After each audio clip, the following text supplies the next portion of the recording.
Boman sir हमारे साथ हैं और उनका प्रमोशन हो गया है, तो सर कॉन्ग्रेचुलेशन। बमन सर आप प्रेसिडेंट क्रेडाई से चेयरमैन क्रेडाई हो गए, तो बहुत बहुत बधाई आपको इसके लिए। और मैं यही पूछूंगा इस मौके पर कि अभी तक आपने लीड किया है क्रेडाई को, अब एज ए चेयरमैन आपकी भूमिका क्या होगी? देखिए, पहले तो मैं आपको जस्ट बता दूं शॉर्ट में, मैं 19 साल से क्रेडाई एमसीएचआई के साथ जुड़ा हुआ हूं। उसमें लास्ट 10 साल से बिल्कुल क्रेडाई नेशनल में पहले मैं सेक्रेटरी था, फिर उसके बाद 2 बार वाइस प्रेसिडेंट बना, फिर प्रेसिडेंट इलेक्ट और प्रेसिडेंट। तो मेरे 10 साल यहाँ पे हो गए। पूरी टीम जो हमारी है वो जोरदार हो गई है, और लास्ट 10 साल में जो यहाँ पे मैंने देखा है काफ़ी परिवर्तन हुआ है। लोगों की एक तरह से समझ हो गई है कि आज की तारीख में विकसित भारत का जो सपना हमारे प्रधानमंत्री जी ने हमको जो दिया है वो सही हो सकता है, वो बन सकता है। लोग पूरी दुनिया में घूम के ये भी समझ गए हैं कि अगर आपको रियल एस्टेट में रहना है तो एनवायरमेंटली सस्टेनेबल रहना पड़ेगा। हमारी जो जिसे कहते हैं फ्रेटर्निटी है, वो करीबन 6.5 करोड़ लोगों को एम्प्लॉय करती है। तो एक तरह से we are also very HR driven nowadays. मैं गुजरात के इंडस्ट्रीज मिनिस्टर से बात कर रहा था, तो लेबर सेस की उन्होंने जो यूटिलाइजेशन की है उसमें वो लोगों को, हमारे जो लेबर क्लास है उनको 5 रुपए में पूरा मील देते हैं। और उसके आगे उन्होंने मेरे को ये भी कहा कि 5 रुपए पर दिन के हिसाब से वो लोग रहने की भी सुविधा दे रहे हैं।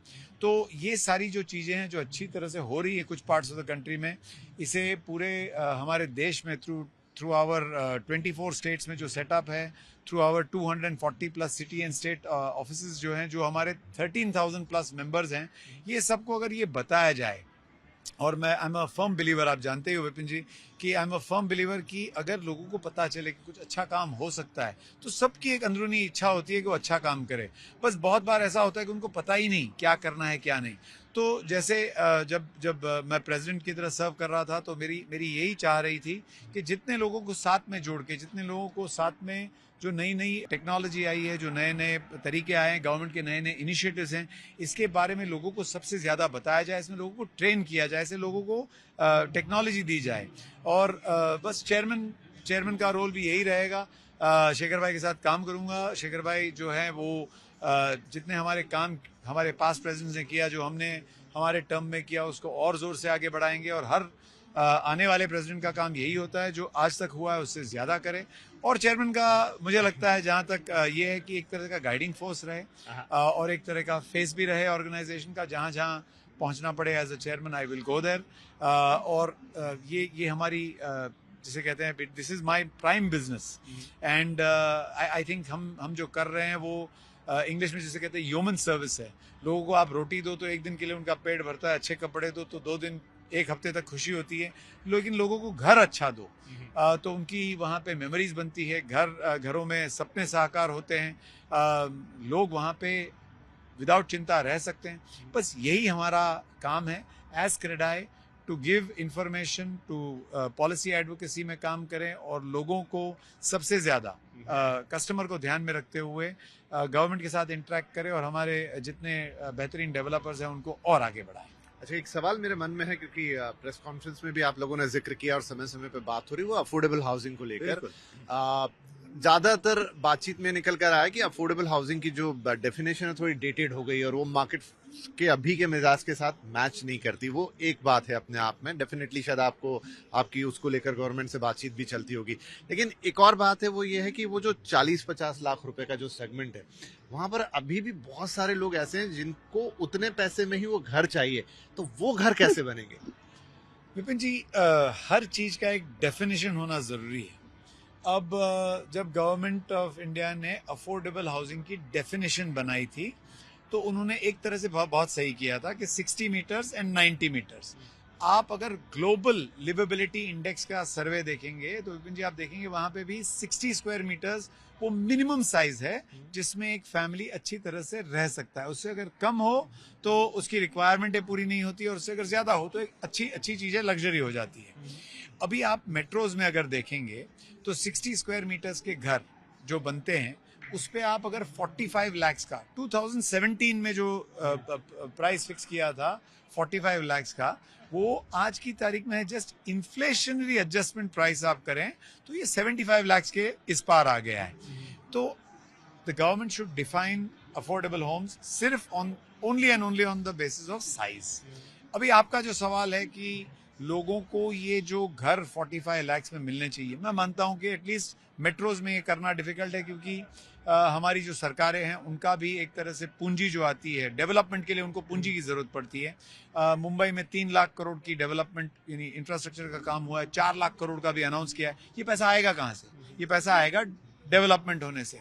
अच्छा, इस डेवलपमेंट का पैसा जो मुंबई और बाकी सब शहरों में लेते हैं तो ये काफी स्टीप होता है। यहाँ पे भी आपने सुना होगा जंत्री के रेट्स 5 टाइम्स से लेकर 20 टाइम्स तक बढ़ गए हैं।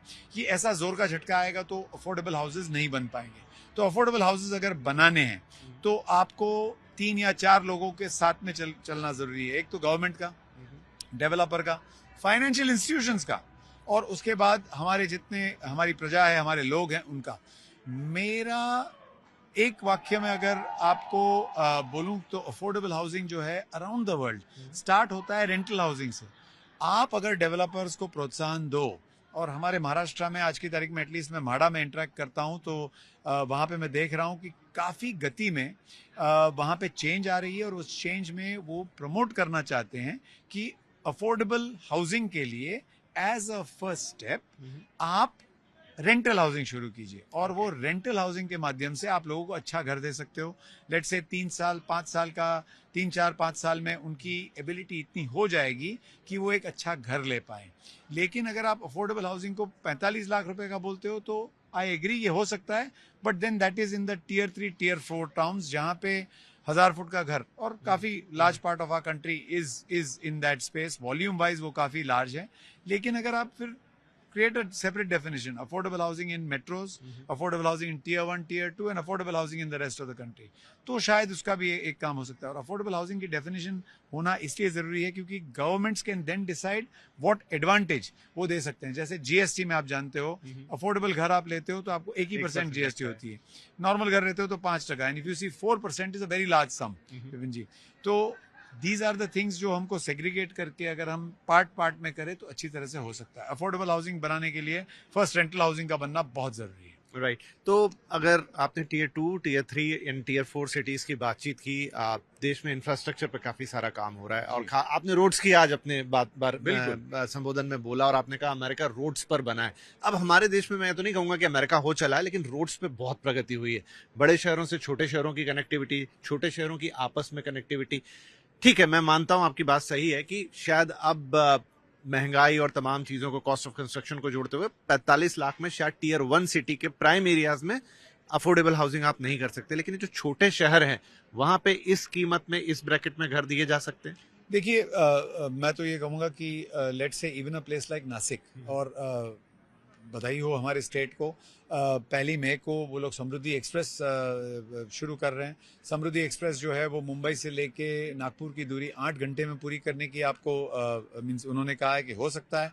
और मैं कहता हूं कि ये होते होते पहले तो नासिक बन जाएगा। नासिक 2-2.5 घंटे में आप मुंबई से पहुंच जाओगे। अगर नासिक इस तरह से बड़ा आगे तो मेरा ये मानना है कि नासिक में डेवलपमेंट काफ़ी ज़ोरों से होगा। वेदर नासिक में 45 लाख में घर अफोर्डेबल दिया जा सकता है तो I am not aware, but I can tell you this कि अगर आप कॉस्ट ऑफ कंस्ट्रक्शन लें और ग्राउंड प्लस 3 माले की बिल्डिंग बनाएं तो भी आपका खर्चा करीबन 1500 से लेकर 1800 रुपए तक हो सकता है अगर आप अच्छे घर बनाओ। एंड दैट मीन्स कि अगर आप 60 स्क्वायर मीटर्स के घर बनाते हो तो मोटा मोटी आप समझ सकते हो कि after payment of premiums and the taxes, GST वगैरह जो हम मटेरियल्स पे देते हैं, सर्विसेज पे देते हैं, और उसका हमें कोई इनपुट क्रेडिट्स नहीं मिलता, तो शायद ये डिफिकल्ट टास्क हो। इम्पॉसिबल तो मैं नहीं कहूँगा, बट डिफिकल्ट टास्क तो हो ही जाएगा। बट सबसे ज्यादा अगर आप इसको चेंज करो, और फाइनेंसिंग नॉर्म्स आप बेसिक समझिए, अगर आप फाइनेंसिंग नॉर्म्स चेंज करें तो उससे मेरा ये मानना है कि those that are looking for 45 lakh rupee homes, अगर आप उनको 20 ईयर्स देते हो पे करने के लिए, तो 60 लाख रुपी होम्स ये जस्ट अफोर्ड कर सकते हैं, और maybe 85 lakh rupees homes भी अफोर्ड कर सकते हैं। You just make the tenure of the loan longer, और उनको एक इंसेंटिव दीजिए in terms of stamp duty दीजिए, इन टर्म्स ऑफ जीएसटी आपने दिया ही है वो एक्सटेंड कीजिए, और ये जो स्पेशल स्कीम्स निकाली है जिसमें से जितना हम इंटरेस्ट की तरफ भरते हैं वो पूरा हमें इनकम टैक्स में बाद मिले। अगर आप इतनी छोटी छोटी जो चेंजेस चाहिए वो कर दो, तो मेरा ये मानना है विपिन जी, इन द नेक्स्ट 2 सालों में आप मुझे ऐसे कहोगे कि अफोर्डेबल हाउसिंग का जो सपना था वो रियलिटी हो गया और लोगों के हर किसी के घर पे जो हमारे प्रधानमंत्री जी का एक सपना है कि होम्स फॉर ऑल, ये हम साकार कर पाएंगे। ठीक है, चलिए अफोर्डेबिलिटी पर हम और बातचीत करेंगे। एक जिस चीज पर आपका पूरे टेन्योर में बहुत ज्यादा फोकस रहा वो रही सस्टेनेबिलिटी। बिल्कुल। कितना काम अभी तक हो पाया, कितना काम और होना बाकी है? देखिए, हमने सस्टेनेबिलिटी में एक बड़ी चैलेंज उठाई है। कार्बन न्यूट्रलिटी हमारे देश का ऐसा गाइडलाइन रहा है कि बाय 2070 कार्बन न्यूट्रलिटी की तरफ हम we will be a carbon neutral developed nation. हमने 2050 का टारगेट ले लिया है और 2050 को टारगेट को लेके हमने उसी स्पीड से काम शुरू कर दिए।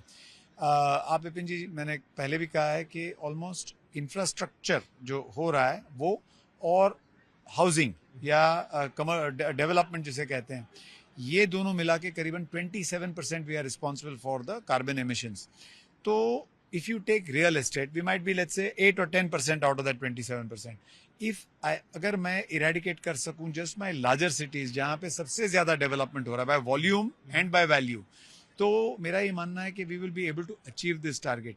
और हमने काफ़ी ट्रेनिंग प्रोग्राम्स किए हैं, हमने बहुत सारे इंफॉर्मेशन स्प्रेड किए हैं।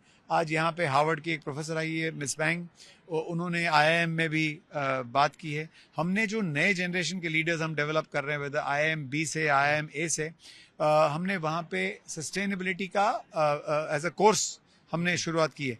तो जब आप वेरी टॉप पे चालू करते हो तो इसका जो कैस्केडिंग इफेक्ट होता है वो काफ़ी ज़ोरदार होता है। और एक तरह से हमारी एक गुड फॉर्चून है कि हमारी जो नई पीढ़ी है वो एजुकेटेड है, वो चाहती है अच्छा काम करना। वैसे तो मैं समझता हूँ कि हमारे सारे डेवलपर्स चाहते हैं अच्छा काम करना, लेकिन ये बहुत झड़पी से they pick up the new things और इसे बहुत फोर्स के साथ, एनर्जी के साथ उसे स्प्रेड करते हैं। इफ़ यू आस्क मी, मेरा ये होप है कि हमने 2050 का जो टारगेट किया है उससे भी फास्टर हम कर पाएंगे। हम ऑलरेडी इस साल में ही 25 लाख झाड़ प्लांट करने का जो हमने प्रोग्राम उठाया था वो कर ही रहे हैं। You will be happy to note कि क्रेडाई MCHI जो मुंबई हमारा चैप्टर है वो वेरी शॉर्टली हमारे म्यूनसिपल कमिश्नर जी को एक ऑफर मीन्स क्या बोलते हैं रिक्वेस्ट करने वाले हैं कि हम 10 लाख झाड़ अपने नए कोस्टल रोड पे लगाना चाहते हैं। हमें और कुछ नहीं चाहिए, हमें ना तो वहाँ पे ब्रांडिंग चाहिए कि भाई ये डेवलपर ने ये किया, ये डेवलप, हम चाहते हैं बस आप सिर्फ इतना करो कि क्रेडाई के माध्यम से ये सारा काम हुआ है, बस उतना छोटा सा एक बोर्ड हमें वहाँ पे लगाने दो। हम 10 लाख झाड़ प्लांट करेंगे वहाँ पे। और हमारी इच्छा है कि हम जो सिटी में जो स्टेट में रह रहे हैं वहाँ पे हरित डेवलपमेंट सबसे ज़्यादा हो। और इसकी तरफ मेरे डेवलपर फ्रेटर्निटी जो है नॉट ओनली ये सारा काम कर रहे हैं बट इवन एज जैसे शेखर जी ने अनाउंस किया 5 करोड़ रुपया 1 करोड़ रुपीज़ पर ईयर, मैं कहूँगा ये क्राउड में करीबन और एटलीस्ट 100 लोग हैं जो इतना नहीं तो भी 50-50 लाख रुपया हर साल इस एफर्ट में ज़रूर लगा रहे हैं और उससे ज़्यादा लगाने की इच्छा रखते हैं। लास्ट मेरा एक सवाल कि आपके टेन्योर में कोई एक ऐसी चीज जिसे आप मानेंगे कि ये मेरा सबसे बड़ा अचीवमेंट है और कोई ऐसी चीज जो आपको लगता था मैं करना चाहता था लेकिन रह गई? मैं अफोर्डेबल हाउसिंग की जो डेफिनेशन है वो चेंज करना चाहता था और उससे ज़्यादा अगर आप मेरी बात मानो तो मैं GST जो एटलीस्ट हमारे मुंबई एरिया में काफ़ी ज़ोर से अफेक्ट करता है, जो रीडेवलपमेंट पे स्पेशली लगाया जाता है, जो हम घर रीडेवलप करते हैं, जो पुराने घर होते हैं उस पर फुल वैल्यू पे 5% जो भरते हैं, this is after paying GST at 18% plus जो हमारे घर बिकते हैं जहाँ पे पूरा इनपुट कॉस्ट लिया जाता है और उस पर हम प्रॉफिट लगा के फिर उसके वो वैल्यू पे GST भरते हैं। उसके बावजूद हमको जो रीडेवलप में GST लगाना पड़ता है। बस ये मेरी एक ख्वाहिश थी या एक मेरी इच्छा थी जो मैं समझता था कि I will be able to put out there and government से मैं ये कर पाऊंगा, बट वो हुआ नहीं। मेरी इच्छा है कि आगे चलते प्रयास तो चालू ही रहेगा हमारा क्योंकि ये नीड है और गवर्नमेंट डेफिनेटली हमारी बात सुन रही है। शायद डिसीजन लेने में उनको सम अमाउंट ऑफ चर्चा ज़रूरी होगी। और सबसे ज़्यादा जो मुझे आनंद मिला है वो हमारी जो डेवलपमेंट फ्रेटर्निटी है उसको साथ में जोड़ने का जो एक आनंद आया है। आज की तारीख में आप देखेंगे तो north, south, east, west, central ये सारे जोन एक साथ काम करते हैं। हमारी जो युवा पीढ़ी है वो भी साथ में आके आइडिया शेयर करती है और ये साथ में आके जुड़ना एक शुरुआत है और इस शुरुआत से मेरा मानना है कि इन द नेक्स्ट 5-10 ईयर्स आप देखेंगे जो प्रगति होगी वो काफ़ी ज़ोरदार होगी।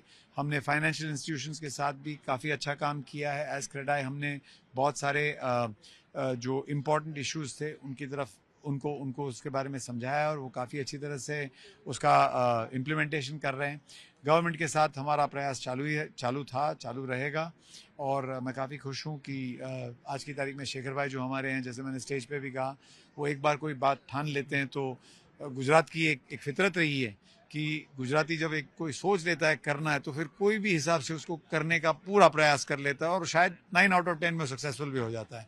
तो जो काम बाकी रह गए थे वो पूरा हो जाएगा, ऐसा मेरी समझ है। चलिए, तो अभी तक आप लीडर रहे, आपकी लीडरशिप में चीजें आगे बढ़ी, अब आपके गाइडिंग फोर्स के साथ चीजें आगे जाएंगी, तो बहुत सारी बधाइयां और बहुत विपिन शुभकामनाएं जी, आपको। आपका साथ इसमें बहुत ज़रूरी है। आपके माध्यम के थ्रू ही हम लोगों को बता सकते हैं कि किस तरह के काम हो रहे हैं।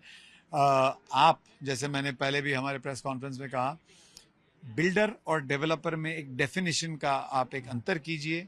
बिल्डर हर कोई वो होता है जो एक झुग्गी झोपड़ी बना देता है, आप उसे बिल्डर ब्रांड कर देते हो, ठीक है, बट हमें डेवलपर कहिए क्योंकि हम नेशन बिल्डर्स हैं एक तरह से। और जब आप ये डेफिनेशन डिफाइन परफेक्टली कर देंगे तो लोगों की समझ में भी जो हम अच्छा काम कर रहे हैं उसकी एक वैल्यू बढ़ जाएगी। तो आपका बड़ा बड़ा धन्यवाद। Thank you very much and keep up the good job. Thank you sir, thank you.